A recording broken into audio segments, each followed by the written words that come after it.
Hah? Aduh pusing. Pala otak, pala Barbie pusing. Bolak-balik. Maju, mundur,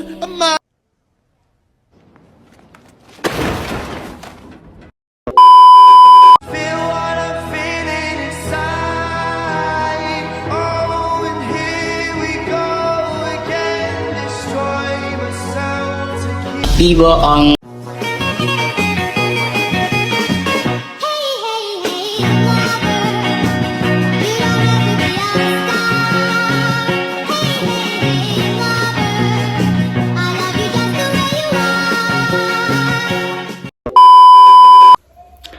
Assalamualaikum warahmatullahi wabarakatuh. Halo teman-teman, perkenalkan nama saya Fairuz Akila dengan NIM 201242226. Di sini saya akan menjelaskan materi 1 sampai 5 dari mata kuliah Metodologi Studi Islam. Materi yang pertama yaitu Metodologi Studi Islam adalah ilmu yang membahas cara atau pendekatan untuk memperoleh pemahaman yang komprehensif tentang ajaran Islam. Secara konseptual, metodologi ini adalah kerangka sistematis untuk menganalisis Islam.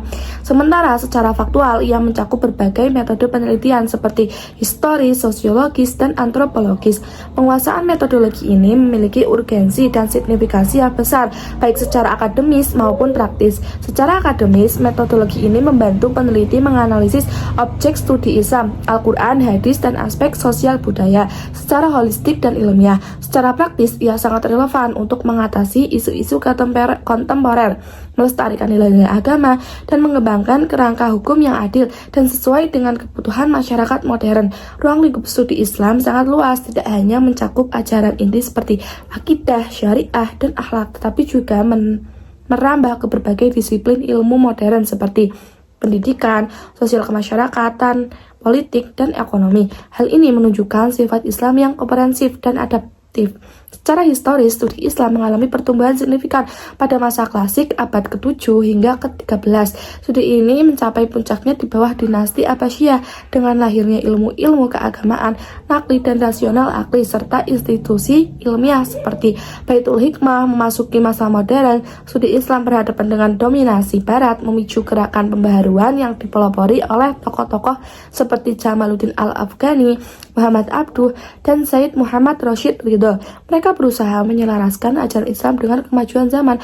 Pada era kontemporer saat ini, studi Islam terus berkembang dengan pendekatan multidisiplin, adaptasi terhadap teknologi, dan penekanan pada moderasi serta toleransi untuk menjawab tantangan global. Secara keseluruhan, pertumbuhan dan perkembangan metodologi studi Islam menunjukkan pergerakan dari pendekatan yang sangat kontekstual dan normatif menjadi lebih dinamis, interdisipliner, dan responsif terhadap perubahan zaman.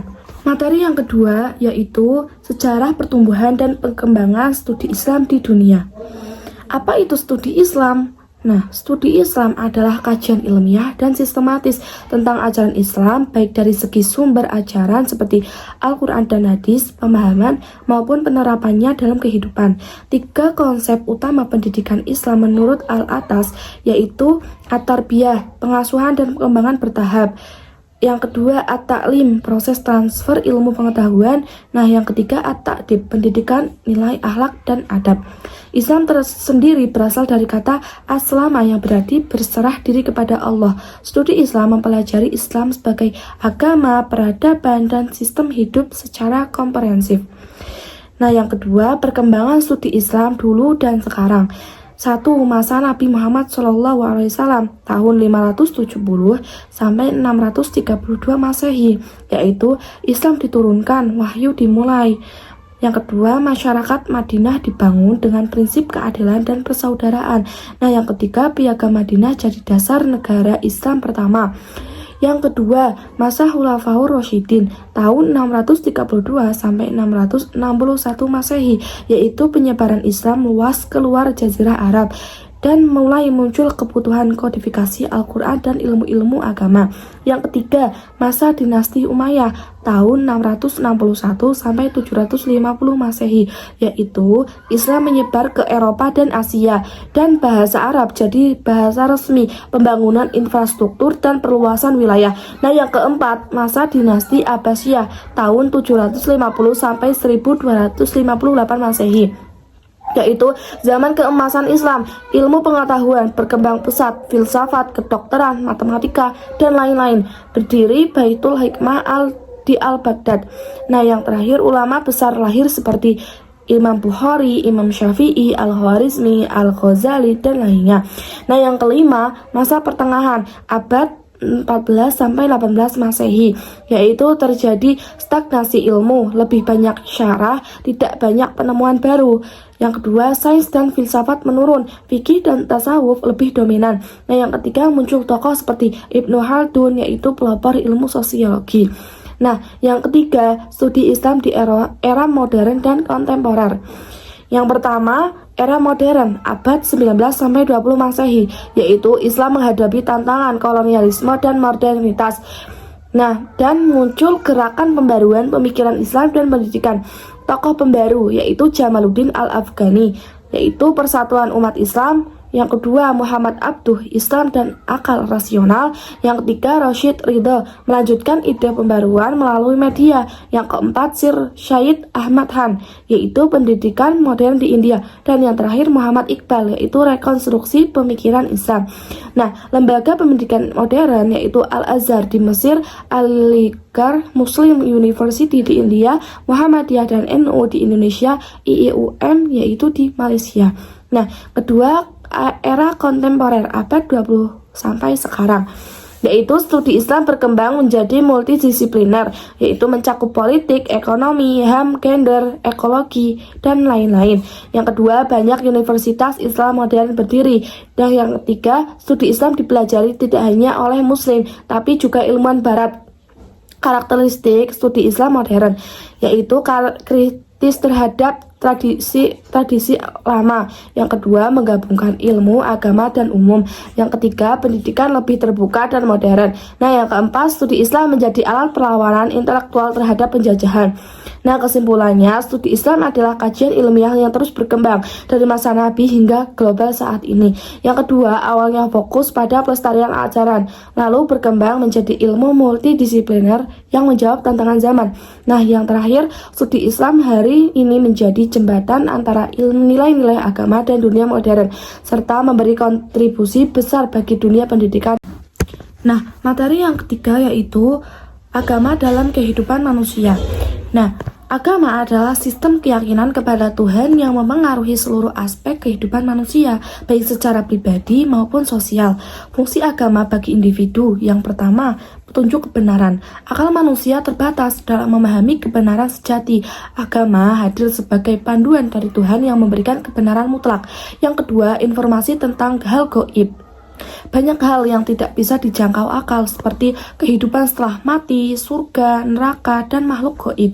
Agama memberikan informasi yang jelas tentang semua ini. Yang ketiga, sumber ilmu dan penguat kebenaran. Agama memberikan dasar nilai dalam pengembangan ilmu pengetahuan manusia. Akan lebih bermakna jika dikaitkan dengan wahyu dari Tuhan. Nah, agama ini khususnya agama wahyu seperti Islam memberikan arah hidup, informasi spiritual, dan nilai-nilai yang memperkuat pemahaman serta perilaku manusia dalam hidup. Yang kedua, mengenal dimensi-dimensi agama. Dimensi agama adalah aspek-aspek yang membentuk dan menggambarkan praktik serta kepercayaan seseorang terhadap agamanya. 7 dimensi agama menurut Linian Smart. Yang pertama, ritual, ibadah seperti sholat, puasa, dan doa. Yang kedua, naratif, kisah para nabi dan cerita suci. Yang ketiga, pengalaman spiritual, rasa tenang, khusyuk, atau haru saat beribadah. Yang keempat, sosial dalam kelembagaan, komunitas atau organisasi keagamaan. Yang kelima, etika dan hukum, aturan moral dan hukum dalam agama. Yang keenam, doktrin dan pemikiran, ajaran dan dasar keyakinan agama. Nah, yang ketujuh, simbol dan tempat ibadah, yaitu seperti masjid, salib, kitab suci, dan benda keagamaan lainnya. Dalam Islam dikenal juga 3 dimensi penting, yaitu iman, Islam, dan ihsan. Iman yaitu keyakinan, Islam, amal, dan ibadah. Nah, ihsan, kesadaran bahwa Allah selalu mengawasi. Yang ketiga yaitu agama menjawab pertanyaan-pertanyaan dasar manusia. Agama berperan penting dalam menjawab pertanyaan-pertanyaan besar seperti itu. Nah, dari mana kita berasal, apa tujuan hidup, dan kemana kita akan pergi setelah mati. Namun, agama juga bisa menjadi sumber konflik, terutama jika dipahami secara sempit atau digunakan untuk kepentingan politik. Agama dan konflik sosial di masyarakat seringkali dipicu oleh perbedaan suku, agama, dan budaya primordialisme. Nah, ketika tidak ada dialog yang terbuka dan inklusif antara pemeluk agama, konflik bisa semakin besar. Agama dan integrasi sosial. Agar masyarakat bisa rukun dan bersatu dibutuhkan: 1. Nilai-nilai bersama yang disepakati. 2. Fungsi sosial yang dijalankan oleh setiap kelompok. 3. Kelembagaan yang aktif memediasi perbedaan. Nah, yang keempat, peran tokoh agama yang inklusif dan terbuka. Agama itu bisa menjadi perekat sosial jika dipahami secara benar, terbuka, dan diterapkan dengan bijak dalam kehidupan masyarakat. Nah, kesimpulannya, agama itu memberi arah, kebenaran, dan ketenangan dalam hidup individu. Dimensi agama mencerminkan bagaimana kepercayaan dipraktikkan dalam berbagai aspek hidup. Agama bisa mempererat atau memecah belah masyarakat, tergantung pada bagaimana ia dipahami dan dijalankan. Nah, yang keempat yaitu karakteristik dan dimensi ajaran Islam. Islam secara bahasa berarti damai, selamat, dan penyerahan diri kepada Allah Subhanahu wa Ta'ala. Maka karakteristik ajaran Islam adalah sifat-sifat khas yang mencerminkan nilai-nilai tersebut dalam kehidupan seorang muslim. Ciri-ciri utama ajaran Islam yaitu yang pertama, penyerahan diri kepada Allah, yaitu muslim adalah orang yang tunduk dan taat sepenuhnya kepada kehendak Allah. Yang kedua, kedamaian dan keselamatan. Islam membawa ajaran yang menuntut manusia pada kedamaian lahir dan batin di dunia dan di akhirat. Nah, yang ketiga, pembebasan dan kebebasan sejati. Melalui kepasrahan kepada Allah, manusia dibebaskan dari perbudakan hawa nafsu dan mendapatkan keselamatan. Yang keempat, cinta damai dan harmoni. Islam menekankan pentingnya menciptakan perdamaian dalam setiap aspek kehidupan, baik pribadi maupun sosial. Nah, intinya itu Islam adalah keagamaan yang mengajarkan kepatuhan kepada Allah dan mengarah pada kehidupan yang damai, bersih, dan bermakna. Nah, yang kedua, dimensi ajaran Islam. Islam tidak hanya mengatur hubungan manusia dengan Tuhan, tapi juga dengan sesama manusia dan alam. Ajarannya mencakup 4 dimensi utama. Yang pertama, akidah atau keyakinan. Nah, inti dari ajaran Islam yaitu iman kepada Allah dan rukun iman lainnya. Yang kedua, menjadi fondasi dalam perilaku, contohnya jujur, sabar, dan tidak putus asa karena percaya pada takdir Allah. Yang kedua, ibadah atau ritual. Nah, ibadah seperti sholat, puasa, zakat, dan haji, tapi ibadah juga mencakup semua perbuatan, baik yang dilakukan dengan niat karena Allah, seperti bekerja jujur dan membantu orang lain. Nah, yang ketiga, akhlak atau moral. Ajaran tentang sikap dan perilaku baik seperti jujur, sabar, rendah hati, dan peduli, yaitu akhirnya akhlak yang baik mencerminkan iman seseorang dan membangun masyarakat yang damai. Yang keempat, muamalah atau interaksi sosial, yaitu mengatur hubungan sosial, ekonomi, dan politik. Contoh, berdagang dengan jujur, tidak riba, membantu sesama, memilih pemimpin yang adil. Nah, keempat dimensi ini itu saling melengkapi, tanpa salah satu dari mereka ajaran Islam menjadi tidak utuh. Nah, kesimpulannya, Islam adalah agama yang menyeluruh, komprehensif, mengatur seluruh aspek kehidupan, keyakinan, ibadah, etika, dan hubungan sosial. Nah, dalam dunia modern yang penuh tantangan seperti sekularisme atau materialisme, pemahaman utuh terhadap dimensi-dimensi Islam sangat penting agar muslim tetap punya pegangan hidup yang kuat. Nah, pendidikan Islam yang seimbang di keempat dimensi ini akan melahirkan generasi yang cerdas, bermoral, dan bertanggung jawab. Nah, materi yang selanjutnya adalah materi yang terakhir, yaitu penelitian agama dan penelitian keagamaan. Nah, penelitian agama yaitu memiliki pengertian, yaitu penelitian agama itu adalah kajian sistematis terhadap ajaran, doktrin, kitab suci, sejarah, dan pemikiran agama menurut pandangan internal agama itu sendiri. Nah, contohnya studi tafsir Al-Quran, hadis, fikih, teologi Islam. Nah, ciri khasnya itu biasanya dilakukan oleh pemeluk agama itu sendiri dan bertujuan untuk memperdalam atau menemukan kebenaran ajaran agama tersebut. Yang kedua, penelitian keagamaan.